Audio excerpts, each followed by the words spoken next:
Hello guys, అందరికీ welcome back to our channel. తెలుసు కదా, మీరు చూస్తారు వీకే కబడ్డీ 3. సో ఇప్పుడు మీరు చూసుకుంటే pro kabaddi league auction date అయితే అనౌన్స్ చేసిరనమాట. సీజన్ 12ది. సీజన్ 11 టాప్ ప్లేయర్స్ అయితే రిలీజ్లు ఉన్నారనమాట, ఒక 6 మెంబర్స్. సో ఫస్ట్ ప్లేయర్ వచ్చేసి మనీందర్ సింగ్.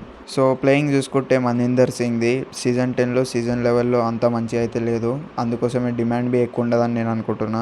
సెకండ్ ప్లేయర్ వచ్చేసి మొహమ్మద్ రెజా చియాని. సో ఇతనికైతే నేను మస్తు పెద్ద డిమాండ్ అయితే ఉంటుందని అనుకుంటున్నా. సో సీజన్ 10లో పునేరి పల్టన్ సైడ్ అయితే ఆడి ట్రాఫీ లభించడం జరిగింది, అండ్ సీజన్ 11లో అయితే హర్యానా స్టీలర్స్ వైపు ఆడి లభించడం జరిగింది ట్రాఫీ. అండ్ మన థర్డ్ ప్లేయర్ పేరు వచ్చేసి అర్జున్ దేశ్వాల్. సో ఈ ప్లేయర్ కి మంచి డిమాండే ఉంటుంది అని అనుకుంటున్నా, ఎందుకంటే మంచి ప్లేయర్ కాబట్టి. సో ఇతను అయితే బోనస్ ప్లస్ ఎస్కేపింగ్ స్కిల్ అయితే మస్తు ఉంటుంది అనమాట, మీరు చూసుకోవచ్చు ఇక్కడ.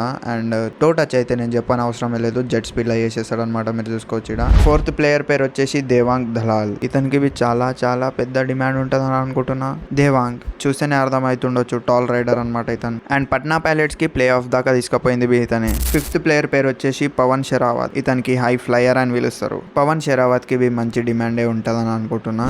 అండ్ సిక్స్త్ ప్లేయర్ పేరు వచ్చేసి విజయ్ మాలిక్. విజయ్ మాలిక్ సీజన్ లెవెల్లో తెలుగు టైటన్స్ తరపు నుంచి ఆడడం జరిగింది. పవన్ షెరావత్ ఇంజూర్డ్ అయినాకలవి మంచి ఆడడం జరిగింది విజయ్ మాలిక్. అండ్ ఇంకోటి, మీ ఫేవరెట్ ప్లేయర్ పేరు అయితే కామెంట్ చేసి చెప్పండి. Thanks for watching.